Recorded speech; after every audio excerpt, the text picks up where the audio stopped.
I'm Anne Dondertman, and welcome to the exhibit, How Does My Garden Grow? The Education of a Gardener. So the exhibition is basically divided into three different sections, again, relating to this overall theme of how we learn to take care of plants, how we learn to garden. So section one is basically text, the written word, how we learn from books and magazines. Section 2 is called Looking at Plants, and it's about learning by observing. So looking at plants in the wild, looking at plants in gardens, all kinds of gardens, botanical gardens, private gardens, public parks, and at flower and garden shows. And then the final section is really about learning by doing. So that's much harder to illustrate in an exhibition, but what I've chosen there are things like most people keep plant lists. Once they're gardening in a fairly serious way, they need to know what they've got and also what's on their wish list and how those plants are doing, and just generally notes about what should happen when in a garden. So plant lists and also personal diaries and journals that people have kept historically, so that we have those kinds of examples of actual manuscript journals.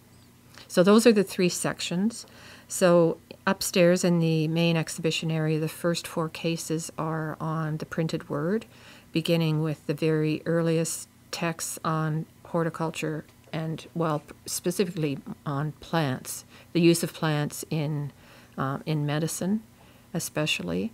So beginning with Theophrastus, who wrote the very first work on plants, through that herbal tradition, and ending with a book by Parkinson, which kind of marked the first real horticultural book. So the first extensive work that was devoted to the aesthetic qualities of plants and looking after plants because of ornamental plants and the culture of ornamental plants. And after that, there was a whole flood of horticultural literature in Britain and then later on in Canada. So the other three cases in that section, cases 2 to 4, just show different aspects of that. So there's a section on general works, so sort of encyclopedic works on gardening. Philip Miller, a couple of examples from him. And then there are also books on individual species. And that section ends with books on kitchen gardening, so fruit and vegetables. And then on ornamental gardening, there's a section on flowers, and there's a section on trees and shrubs. Then the second part of the exhibition, which is looking at plants, it has examples of images of gardens of different types, including some huge plates from architectural books that show a garden like Wilton, for instance, and that particular plate is in the reading room, and it must be about 4 feet wide. So visiting gardens, visiting nurseries, visiting public parks. So there are basically illustrations from books about various types of plants and gardens. And that section begins with plants in the wild. So we were able to show a few more botanical type examples, including the Chamberlain watercolors, which we have here at the Fisher Library. So there are a few of those on display.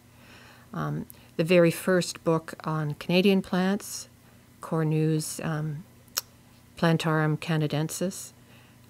Now, he didn't visit Canada. He studied Canadian plants in the botanical gardens in Paris. But so that book is on display, and it ends with the final case in that section upstairs is on nurseries. And nurseries play a critical role because they both disseminate plants, and they nurserymen are often the first point of contact with gardeners, and that's how we learn to garden, by talking to experts in the nursery trade, or as simply as by reading the backs of seed packets or the little cultural guides that nurseries usually provide with their plants. So nurseries are a key part of the story, and Case 8 is entirely devoted to nurseries, including some examples of seed packets, Canadian seed packets from around the 1880s. which are, really extraordinary to have. Then the third section is mainly in the reading room on the first level.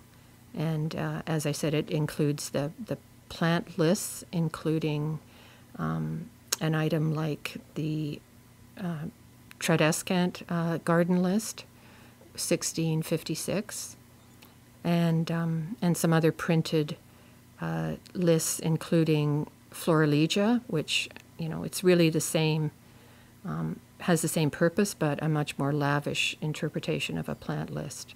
And then some handwritten garden diaries that are Canadian. We have Elsie Reeford's, 2 of her gardens from the Reeford Gardens in Quebec, and a Montreal example, as well as a facsimile of Gilbert White's garden journal.